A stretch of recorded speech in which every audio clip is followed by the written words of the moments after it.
Hepinize tekrar merhaba arkadaşlar. Kanalıma hoş geldiniz. Bugün sizlerle birlikte çok güzel bir çalışma yapacağız. Birlikte bandana yapacağız. Sadece bandana olarak düşünmeyin tabii yapacağımız çalışmayı. Daha fazla büyüterek omuz şalı yapabilirsiniz. Ya da son dönemlerde çok moda bellerinize bağlayabilirsiniz. Yani pantolonunuzun kemer kısmından geçirip yandan şöyle belinize bağlayıp aksesuar olarak da kullanabilirsiniz. Dediğim gibi son dönemlerde çok moda, bu yazda sıklıkla göreceğiz. Ben elimden geldiği detaylı bir şekilde anlatmaya çalışacağım. Seçtiğim model çok kısa sürede örebileceğiniz, yani bir günde rahatlıkla örüp bitirebileceğiniz bir model ve çok da şık oluyor. Şimdi malzemelerimize bakalım. Koton ip kullanıyorum. Hepsi bakın gördüğünüz 3 renginde, 3'ü farklı farklara ait elimde bulunan koton ipler arkadaşlar. Ben bu ipleri 3 milimlik tığ ile öreceğim. Böyle çok küçük tığ numarasıyla örüp çok sıkı olsun istemiyorum. O yüzden 3 milimlik tığ numarasıyla öreceğim. Elinizdeki her türlü ipi değerlendirebilirsiniz. Ben ördükçe size ölçü vereceğim zaten arkadaşlar. Kanalıma abone olup videolarımı beğenmeyi ihmal etmeyin. Instagram sayfamda kanalımda aynı isimde. Aysha Hobby Instagram sayfa ismim. Oradan bana ulaşabilir. Benimle iletişime geçebilirsiniz. Şimdi bu güzel çalışmamıza başlayalım. Beyaz renk ipimizle başlayacağız. Dediğim gibi çok pratik. Rahat öreceksiniz arkadaşlar. Hatta ilk defa böyle örgü örmeye başlayan arkadaşlarımın da rahatlıkla çalışabileceği bir model. Hele ki koton ipler zaten ilk defa örgüye başlayacaklar için ideal oluyor. Şimdi hemen zincir çekerek başlayacağız. Toplamda ilk çektiğim bakın zincir düğüm niteliğindedir. Bunu saymıyorum. 6 tane zincir çekeceğim ve zincirlerimi sıkı çekmiyorum. 3, 4, 5, 6. 6 zincir çektim. Tığıma ip doladım. İlk zincirime, yani buradan saydığımda da 6. zincir oluyor. İlk çektiğim zincire batıyorum ve hemen ikili trabzan yapıyorum. İkili trabzanı bilmeyenler için şöyle kısaca anlatayım. Tığa ip doladım. Zincire battım. İp alıp çıkardım. İlmekleri uzattım. Bakın tığda şu anda 3 tane ilmek var. Tığıma ip aldım. Önce iki ilmeği tığdan çıkardım. 2 ilmek kaldı. Tığa ip aldım. Kalan 2 ilmeği tığdan çıkardım. Buna ikili trabzan diyoruz. İkili trabzanımızı yaptık. Aynı noktaya 2 tane daha ikili trabzan yapacağım. Şimdi ikincisini yapıyorum.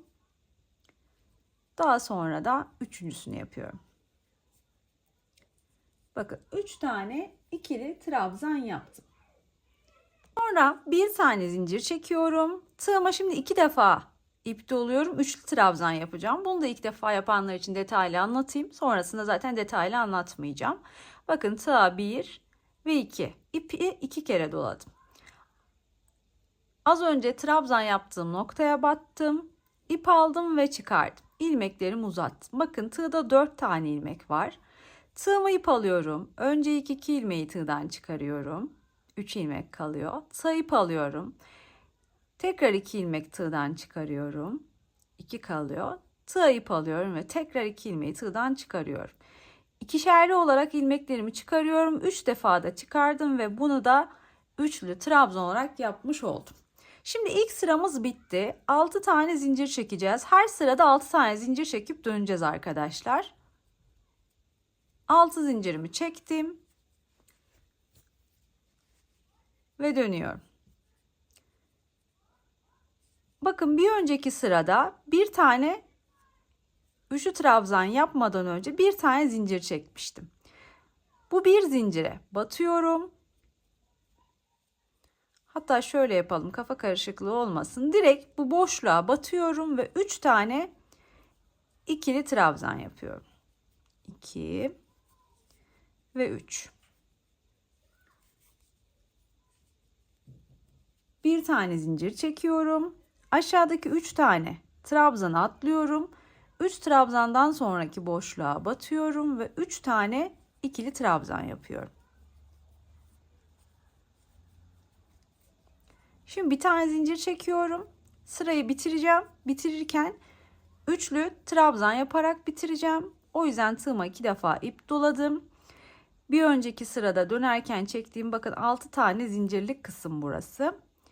Battım. İp aldım, çıkardım. Önce ilk 2 ilmek, sonra diğer 2 ilmek ve daha sonra diğer 2 ilmek olacak şekilde üçlü trabzanımı yaptım. 1, 2, 3, 4, 5 ve 6.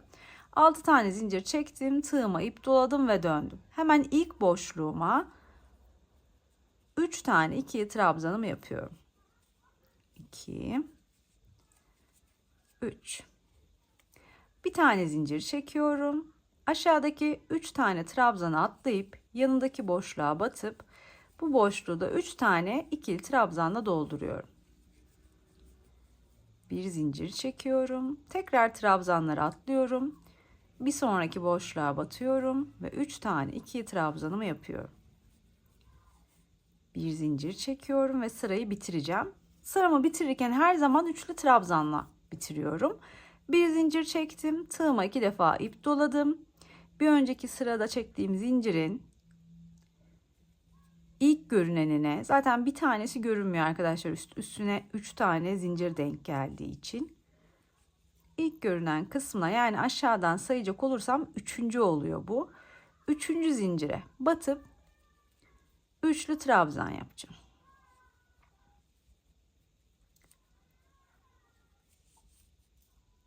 Bakın, hep aynı işlemi yapacağız. Bir kere daha yapalım sizinle. 1, 2, 3, 4, 5, 6 zincir çekiyoruz. Tığa ip doluyoruz ve dönüyoruz. İlk boşluğumuza batıp hemen buraya 3 tane ikili trabzan yapıyoruz. 3. Bir zincir çekiyoruz. Bir sonraki boşluğa trabzanları atladık. Bir sonraki boşluğa 3 tane ikili trabzan yapıyoruz. Bir zincir çekiyoruz.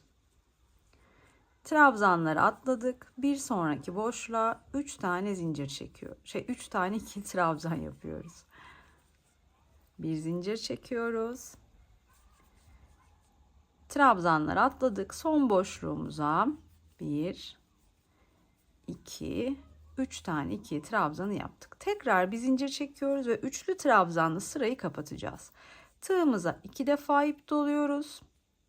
Aşağıdan sayıyoruz. Bakın 1, 2, 3. Yine 3. zincire denk geldik. Batıyoruz. Her zaman 3. zincire batacağız arkadaşlar. Önce ilk ikili, sonra diğer 2, sonra diğer 2'yi tığdan çıkardığımızda üçlü trabzanımızı tamamlamış oluyoruz. Bu ve bundan sonraki sıralar hep aynı. O yüzden böyle uzun uzun tekrar anlatmayacağım. 6 tane zincir çekeceğim. Her sırada 6 zincir çekip tığa ip dolayıp döneceğim. Trabzanları örmeyeceğim. Boşluklara batacağım. Ve boşluklara 3 tane ikili trabzan yapacağım. Her 3 tane ikili trabzanın arasına, bakın 3 yaptım, diğer üçlüyü yapmaya gidiyorum. Bir tane zincir çekeceğim. 1, 2, 3. Yani şöyle 3 tane burada, 3 tane burada. Aralarında mutlaka bir tane zincir olacak ki bir sonraki sırada burayı doldurabilelim. Bir zincir çektim. Bakın bir sonraki boşluğa battım. 3 tane ikili trabzan. Bir zincir çektim. Bir sonraki boşluğa battım. 3 tane ikili trabzan. Tekrar bir zincir. Son boşluğa battım. 3 tane ikili trabzan. Böylelikle her sıramda da arttırma olmuş oluyor arkadaşlar. Bakın 1 ile başladık. 2, sonra 3, sonra 4, sonra 5 şeklinde trabzan kümelerimiz oluşmuş oldu. Bir zincir çektim. Tığa 2 defa ip doladım. 1, 2, 3. Aşağıdan saydım. 3. zincire battım. Önce ilk 2, sonra diğer 2, sonra diğer 2. Yani üçlü trabzanı yaptım. Bu şekilde istediğimiz ölçüye gelene kadar örmeye devam edeceğiz. Daha sonra da bağlama kısmını ve kenar süs oyalarını yapacağız birlikte. Bandanamızı örelim. Süsleme kısmına geçelim birlikte. Evet arkadaşlar, bakın ördüm. Toplamda kaç sıra ördüğümü sayayım. Sonra da size ölçüsünü göstereyim. Bakın 1, 2, 3, 4, 5, 6, 7, 8, 9, 10, 11, 12, 13, 14, 15, 16, 17, 18, 19, 20, 21, 22 sıra örmüşüm. Şöyle yükseklik ölçüsü arkadaşlar 24 santim. Genişlik ölçüsü de 30 7 santim. Bu benim için yeterli bir boyut. Daha büyük yapmak istiyorsanız arttırma işlemlerinizi yapmaya devam edeceksiniz. Yani arttırma derken birkaç sıra daha öreceksiniz aynı şekilde tarif ettiğim gibi. Eğer daha uzun olsun istiyorsanız ya da daha büyük olsun istiyorsanız örmeye devam edeceksiniz. Benim için dediğim gibi yeterli bir sıra sayısı oluyor. 22 sıra bu ölçülerde. Her türlü ipe göre de değişir ölçüler arkadaşlar. Daha inceyse ipiniz daha küçük düşer, daha kalınsa daha büyük düşer. Ona göre ölçüyü o yüzden veriyorum ki sıra sayınızı belirleyebilin, ayarlayabilin diye. Şimdi ipimize yine devam edeceğiz. Evet arkadaşlar, şimdi beyaz renk ipimi aldım. Yaklaşık 50 tane zincir çekeceğim. Biliyorsunuz ilk çektiğim zincir düğüm niteliğinde, onu saymıyorum. Sonrasında 50 tane kadar zincir çekeceğim. Daha sonra bu zincirimize ilmek kaydırma yapacağız. Sonra da bandanamızın ucuna birleştireceğiz.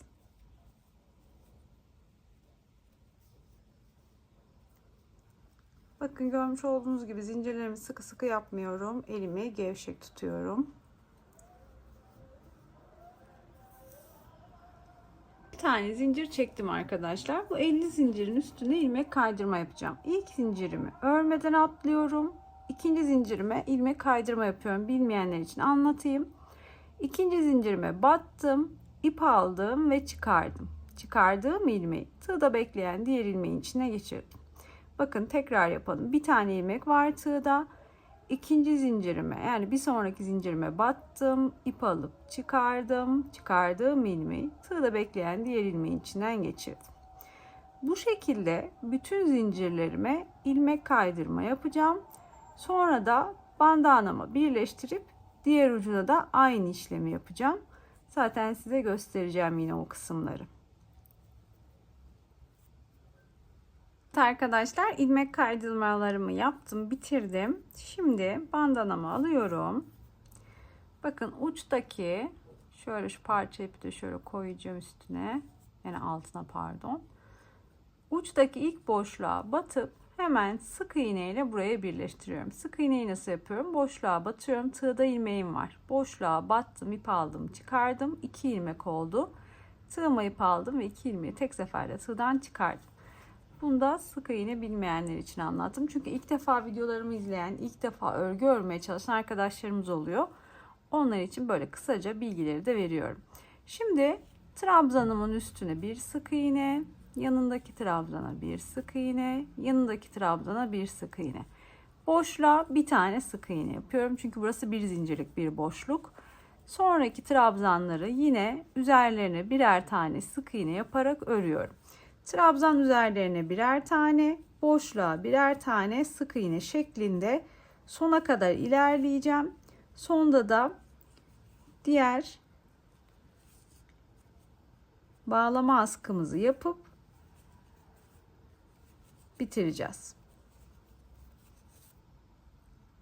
Bakın sona kadar geldim. Hepsine sık iğnelerimi yaptım. Şimdi yine 50 tane zincir çekeceğim ve bu 50 zincirin üstüne ilmek kaydırma yapıp bu kısmı da tamamlayacağım arkadaşlar.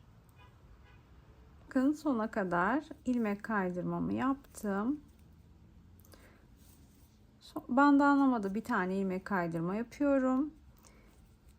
Ve bir zincir çekiyorum. Burada ipimi kesiyorum. Artık beyaz renkli ipimle işim bitti arkadaşlar. Şimdi bunu da birkaç ilmeğin arasından böyle gezdireceğim. Ve son bir düğüm atıp kalan parçamı da keseceğim.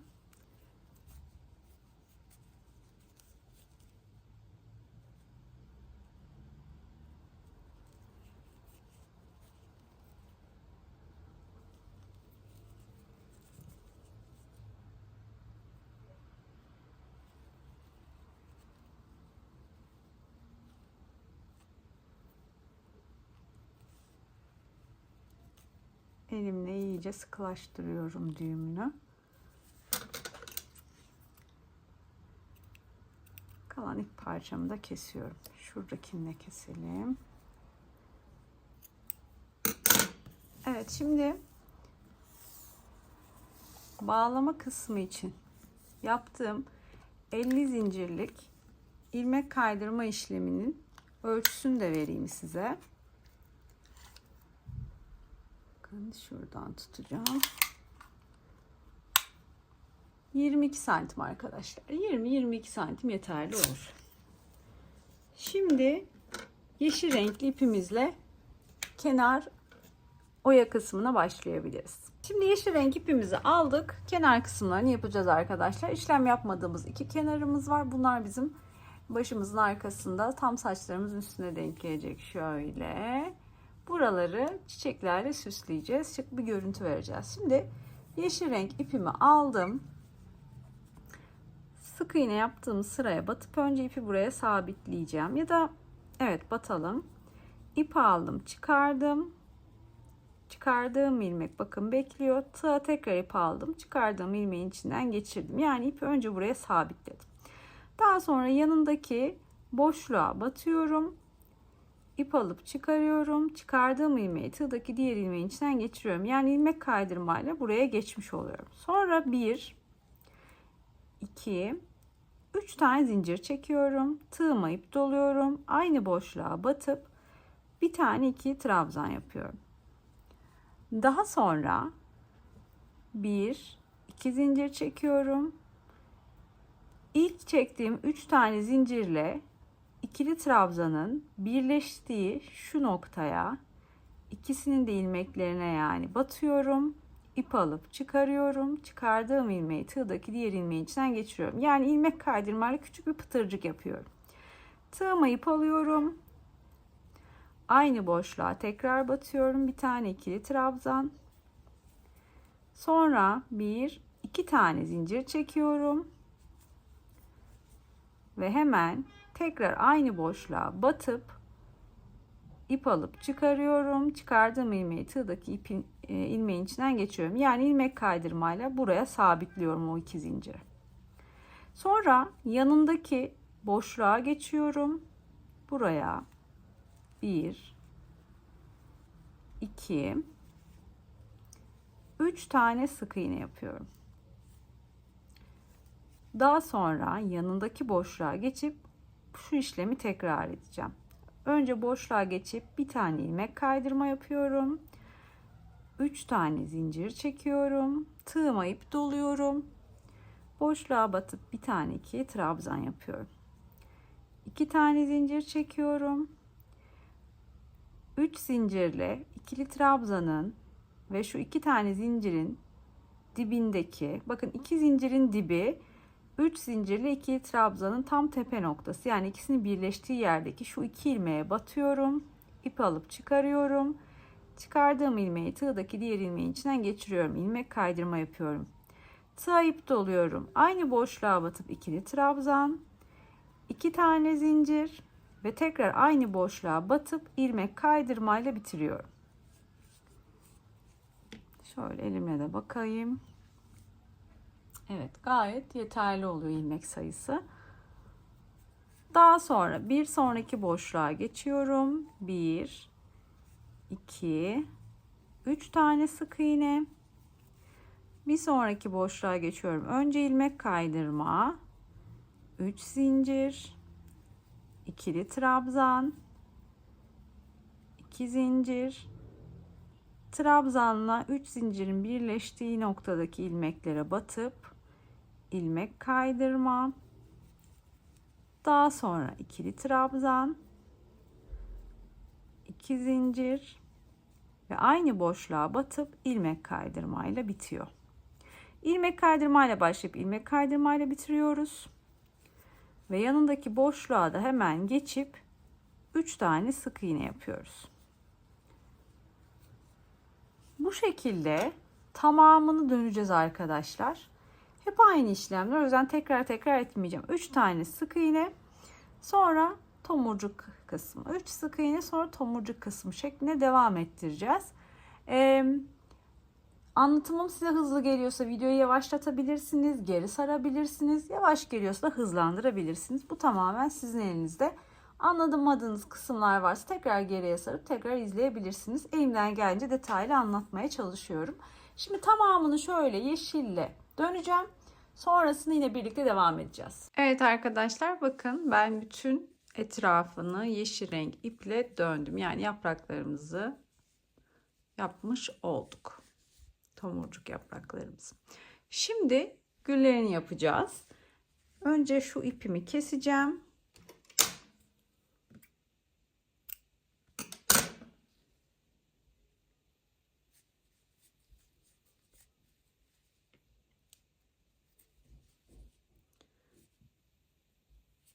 Şöyle ilmekler arasından geçirip düğümleyeceğim.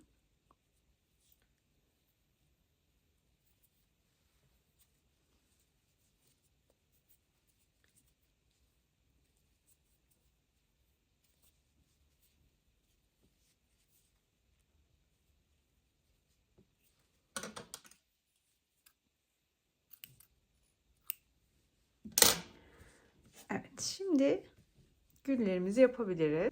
Evet arkadaşlar, şimdi güllerimizi yapacağız. Bakın ben deneme amaçlı şöyle 2 tanesini yaptım bile. Gerçekten çok tatlı oluyorlar.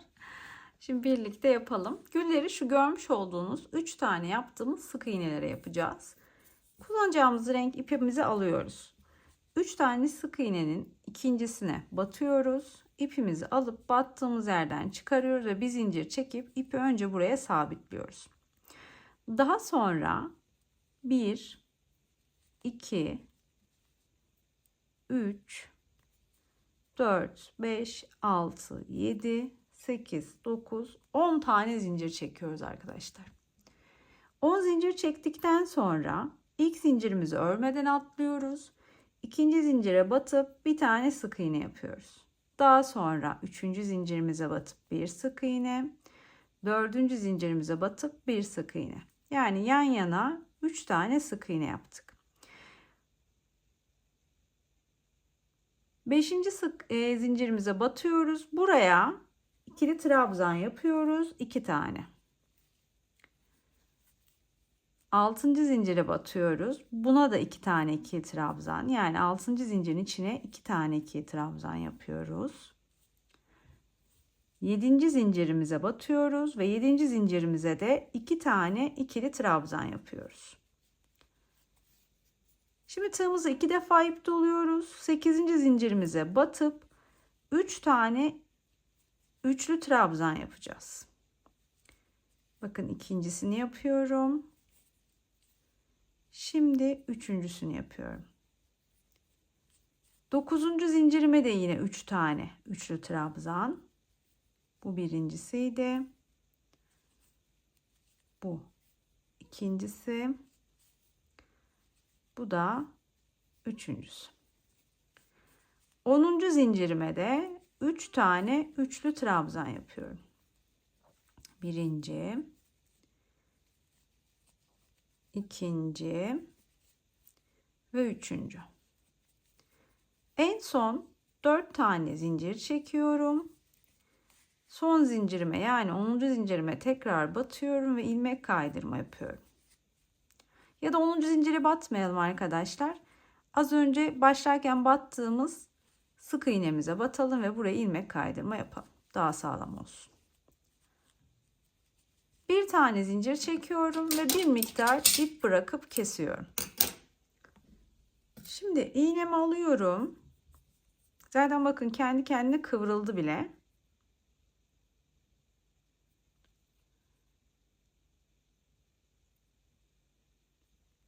İğnemi ipime geçiriyorum.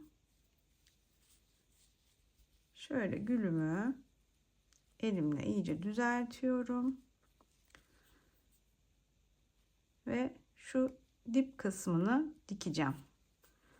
Yani parçaları üst üste denk getirip sağlamlaştırıyorum ki açılmasın.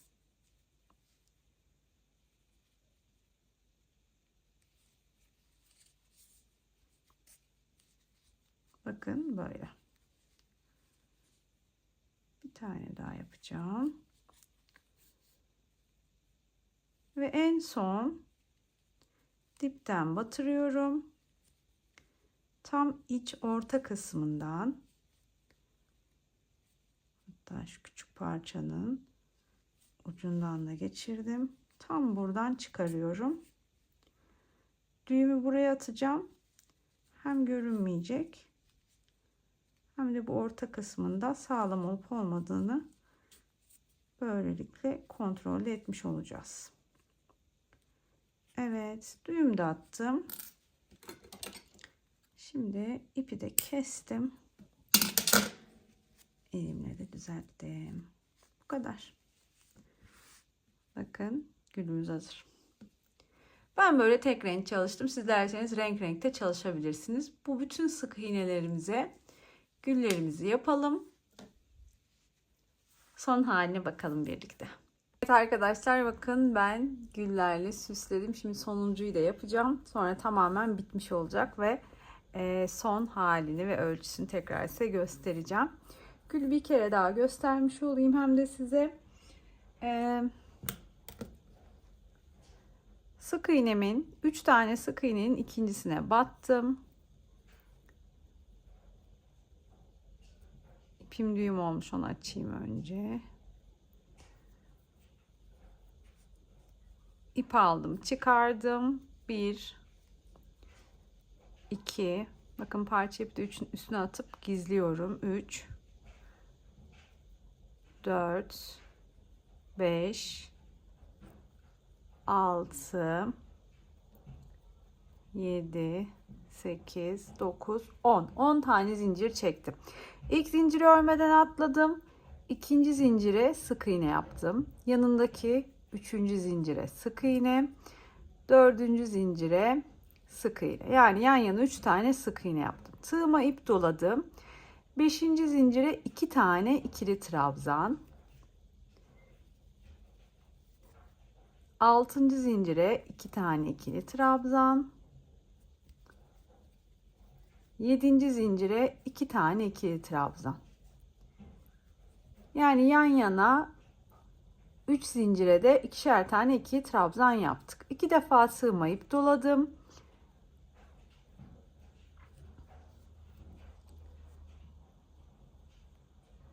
Bir sonraki zincirime 3 tane üçlü trabzan yapıyorum.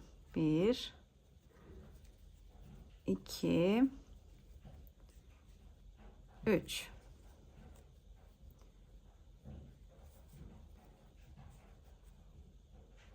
Bir sonraki zincirime yine 3 tane üçlü trabzan.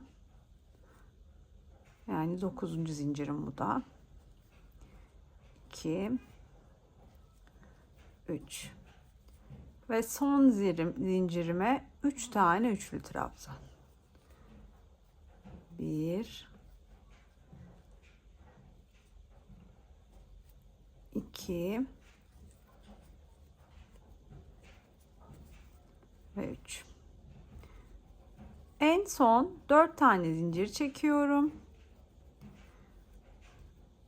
Yeşil renkli olan sık iğneme batıyorum ve ilmek kaydırma yapıyorum. Bir tane zincir çekip gülümü toparlayacak kadar ip bırakarak kesiyorum.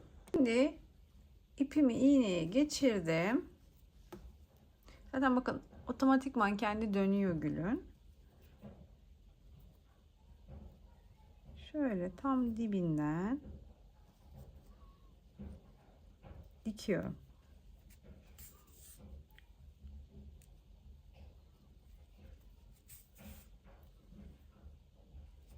Böyle birkaç kere tam istediğim gibi sağlam olduğuna emin olana kadar dikeceğim.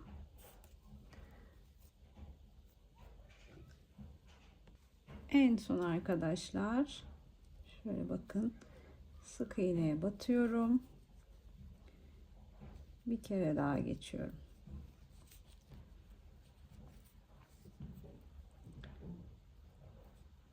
Tekrar sık iğneye batıyorum. Ve şimdi gülümün tam orta kısmından çıkarıyorum ipimi. Düğümü burada atıyorum. Şöyle.